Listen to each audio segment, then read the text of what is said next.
Tu te réveilles parfois avec des questions plus grandes que tes réponses. Tu crois, et en même temps une part de toi doute. Tu pries, mais tu te demandes si ça change quelque chose. Tu fais confiance, puis l'inquiétude revient frapper. Et tu te sens coupable de douter, comme si ta foi n'était pas assez solide.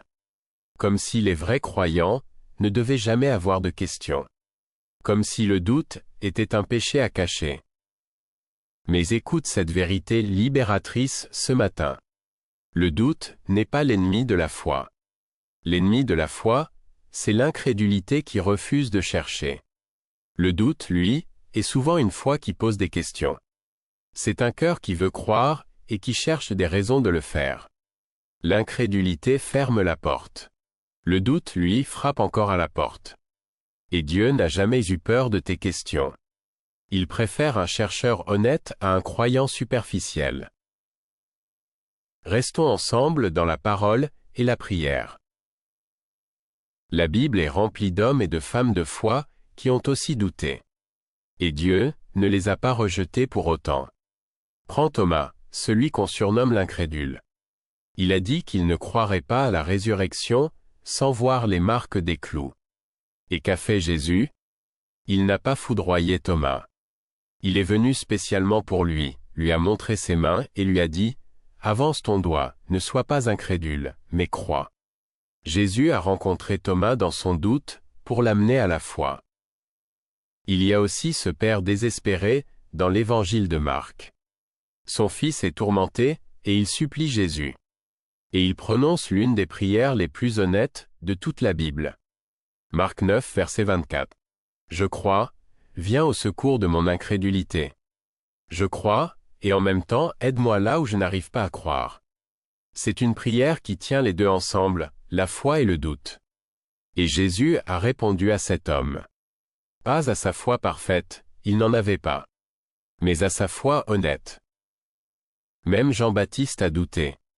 Celui qui avait baptisé Jésus, qui avait vu l'Esprit descendre sur lui, qu'il avait désigné comme l'agneau de Dieu. Une fois en prison, il a envoyé demander « Es-tu celui qui doit venir, ou devons-nous en attendre un autre ?» Le plus grand des prophètes a douté dans l'épreuve. Et Jésus n'a dit aucun mot de reproche. Au contraire, peu après, il a déclaré que parmi ceux qui sont nés de femmes, il n'y en a point de plus grand que Jean-Baptiste. Réfléchis-y. Jésus a appelé grand un homme qui venait de douter. Parce que le doute dans l'épreuve ne diminue pas ta valeur aux yeux de Dieu. La souffrance de la prison avait ébranlé les certitudes de Jean. C'est humain. Même pour les plus grands. Alors si tu doutes parfois, ne te condamne pas. Tu es en bonne compagnie. Mais voici la clé que la Bible nous donne. La confiance ne repose pas sur l'absence de doute. Elle repose sur le caractère de celui en qui on place sa confiance. Proverbes chapitre 3 versets 5 et 6. Confie-toi en l'Éternel de tout ton cœur, et ne t'appuie pas sur ta propre intelligence. Reconnais-le dans toutes tes voies, et il aplanira tes sentiers. Ne t'appuie pas sur ta propre intelligence. Voilà où le doute prend racine, quand on essaie de tout comprendre avec notre intelligence limitée. Mais Dieu ne nous demande pas de tout comprendre. Il nous demande de lui faire confiance. Et il y a une différence énorme. Comprendre, c'est saisir avec sa tête. Faire confiance, c'est se reposer sur quelqu'un de plus grand que sa tête. Tu peux faire confiance à Dieu, même sans tout comprendre de ses voies. Pense à Abraham. Dieu lui a promis un fils alors qu'il avait 100 ans, et que sa femme était stérile.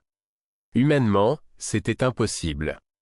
Romains 4 dit qu'il espéra contre toute espérance, et qu'il ne douta point par incrédulité au sujet de la promesse de Dieu, mais il fut fortifié dans sa foi, étant pleinement persuadé que ce que Dieu promet, il peut aussi l'accomplir. Sa confiance ne reposait pas sur la possibilité de la chose. Elle reposait sur la fidélité de celui qui avait promis. Et remarque qu'Abraham a attendu 25 ans entre la promesse et son accomplissement. 25 ans pendant lesquels il aurait pu douter chaque jour. Sa foi n'était pas parfaite, il a eu des moments d'hésitation.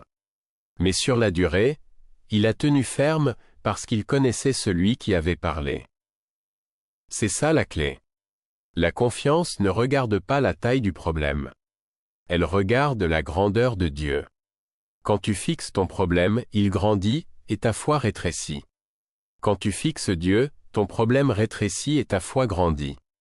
Le doute vient souvent simplement de l'endroit où on a posé notre regard. Les 10 espions qui sont entrés en Canaan ont vu des géants et se sont sentis comme des sauterelles. Josué et Caleb ont vu le même pays, les mêmes géants, mais ils regardaient Dieu, pas les géants. Et ils ont dit, montons, nous sommes capables car l'Éternel est avec nous. Même réalité, même danger. Mais un regard différent a produit une confiance différente. Souviens-toi de Pierre marchant sur l'eau. Tant qu'il regardait Jésus, il marchait sur les vagues, quelque chose d'humainement impossible. Mais quand il a regardé le vent et la tempête, il a commencé à couler. Et Jésus lui a dit, « Homme de peu de foi, pourquoi as-tu douté ?» Le doute est venu au moment précis où son regard a quitté Jésus pour se fixer sur la tempête. Mais remarque bien ce détail. Même quand Pierre coulait, Jésus a aussitôt tendu la main et l'a saisi. Pas après une leçon. Pas après l'avoir laissé se débattre, pour qu'il apprenne. Aussitôt. Le doute de Pierre n'a pas annulé le secours de Jésus. Et ton doute n'annulera pas le sien. Et c'est ça qui doit te rassurer ce matin. Quand ta foi vacille, sa main reste tendue. Quand tu doutes, il ne te lâche pas. 2 Timothée 2 verset 13. Si nous sommes infidèles, il demeure fidèle, car il ne peut se renier lui-même. Ta confiance peut vaciller. Sa fidélité, jamais. Et c'est sur sa fidélité à lui que repose tout, pas sur la constance de ta foi à toi. Quel soulagement! Le salut ne dépend pas de la perfection de ta foi, mais de la perfection de celui en qui tu crois. Une petite foi posée sur un grand Dieu vaut mieux qu'une grande foi posée sur rien. Alors comment nourrir la confiance quand le doute frappe? En se souvenant. En se rappelant ce que Dieu a déjà fait dans ta vie. Les psaumes font ça constamment. Au milieu du doute, le psalmiste se rappelle les délivrances passées et reprend courage. Pourquoi t'as battu mon âme? Espère en Dieu, dit le psalmiste qui se parle à lui-même. Et en nourrissant ta foi de sa parole. Romains 10, verset 17. La foi vient de ce qu'on entend, et ce qu'on entend vient de la parole de Dieu. Plus tu te nourris de sa parole, plus ta confiance grandit et le doute perd du terrain. Le doute se nourrit du silence et de l'isolement. La foi se nourrit de la parole et du souvenir de sa fidélité. Alors ce matin, faisons cette prière. Une prière honnête, qui ne prétend pas avoir une foi parfaite, mais qui choisit la confiance malgré le doute. Père, je viens à toi ce matin avec ma foi et mes doutes mélangés. Comme ce Père dans l'Évangile, je te dis honnêtement, je crois, viens au secours de mon incrédulité. Je ne te cache pas mes questions. Je sais que tu n'as jamais eu peur de mes doutes. Merci de ne pas exiger de moi une foi parfaite. Merci de rencontrer Thomas dans son doute, le Père dans sa détresse, Pierre quand il coulait. Merci de tendre ta main, même quand ma foi vacille. Ce matin, je choisis de ne pas m'appuyer sur ma propre intelligence.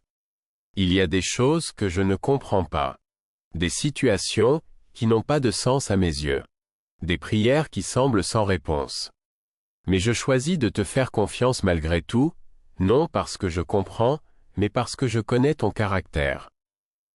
Détourne mon regard de la tempête, et fixe-le sur toi. Quand je fixe mes problèmes, ils m'écrasent.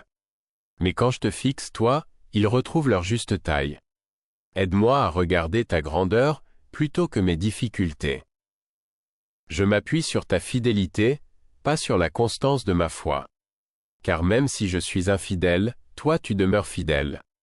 Tu ne peux pas te renier toi-même. Ma confiance ne tient pas par ma force, elle tient parce que tu es digne de confiance. Une petite foi posée sur toi vaut mieux qu'une grande foi posée sur moi-même. Alors même quand ma foi n'est pas plus grande qu'un grain de moutarde, je la pose sur toi, le rocher qui ne bouge pas. Nourris ma foi de ta parole aujourd'hui. Rappelle-moi ce que tu as déjà fait dans ma vie. Les fois où j'ai cru que c'était fini, et où tu as ouvert un chemin. Les prières auxquelles tu as répondu, d'une façon que je n'attendais pas. Et que chaque souvenir de ta fidélité passée, devienne une raison de te faire confiance pour ce qui vient. Car le Dieu qui m'a été fidèle hier, ne change pas aujourd'hui. Au nom de Jésus-Christ, qui tend la main même à celui qui doute. Amen. Amen. Laissez un commentaire Amen, si vous choisissez la confiance malgré le doute ce matin. Partagez avec quelqu'un qui lutte avec ces questions. Abonnez-vous à Chaque matin sa grâce, pour une dévotion chaque jour. Ses miséricordes sont nouvelles chaque matin. Et chaque matin, sa main reste tendue même quand ta foi vacille. Que le Seigneur vous bénisse et vous garde. À très bientôt.